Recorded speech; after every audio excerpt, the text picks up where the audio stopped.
Hello, my dear students. This is Abhishek Mishra, Faculty of Social Studies at Mount Litra Z School, Jhansi. In this video, I am going to teach you class 11th Political Science chapter number 1, that is Constitution, why and how it is necessary for a government to run itself.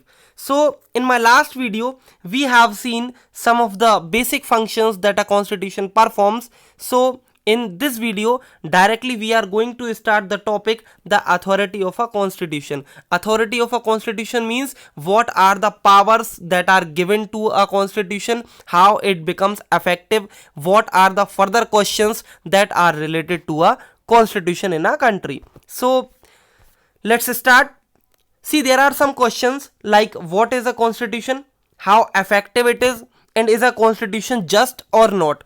Constitution just means constitution should provide equality to all the people living in a country. See, in class 9th, in chapter number 1 political science, we have seen that so many countries made a constitution for themselves, but it was not providing equality to the people living over there.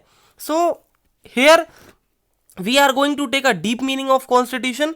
Like in most countries, constitution is a compact document that comprises a number of articles about the state, specifying how the state is to be constituted and what norms it should follow. You can say it about our country like India.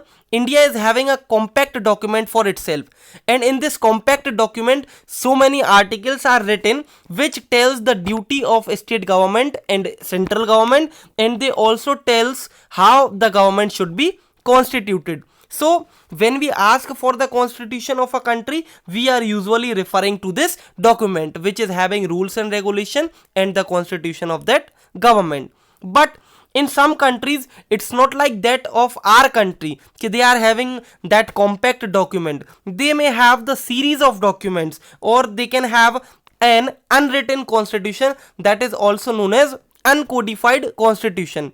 These conditions prevails in country like United Kingdom, Israel, New Zealand, or you can say in Saudi Arabia. So these are the countries that are not having a single constitution. They are having the series of constitution, and by this series they take decision for their people or for their government. So we can say that constitution is the document or the set of document that seeks to perform the function that we mentioned above. So but many constitutions around the world exist only on paper. They are mere words existing on a parchment. Means when a constitution is not effective for the people of a country, you can say it that this constitution is a collection of only and only of words. It's not effective of all.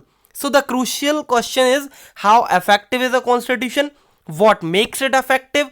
What ensures that it has a real impact on the lives of the people? Whether the people are obeying the constitution, whether the government is running according to the norms and regulations that are written in a constitution or not. So these are some further questions that are related to inquire the constitution deeply. So making a constitution effective depends upon many factors.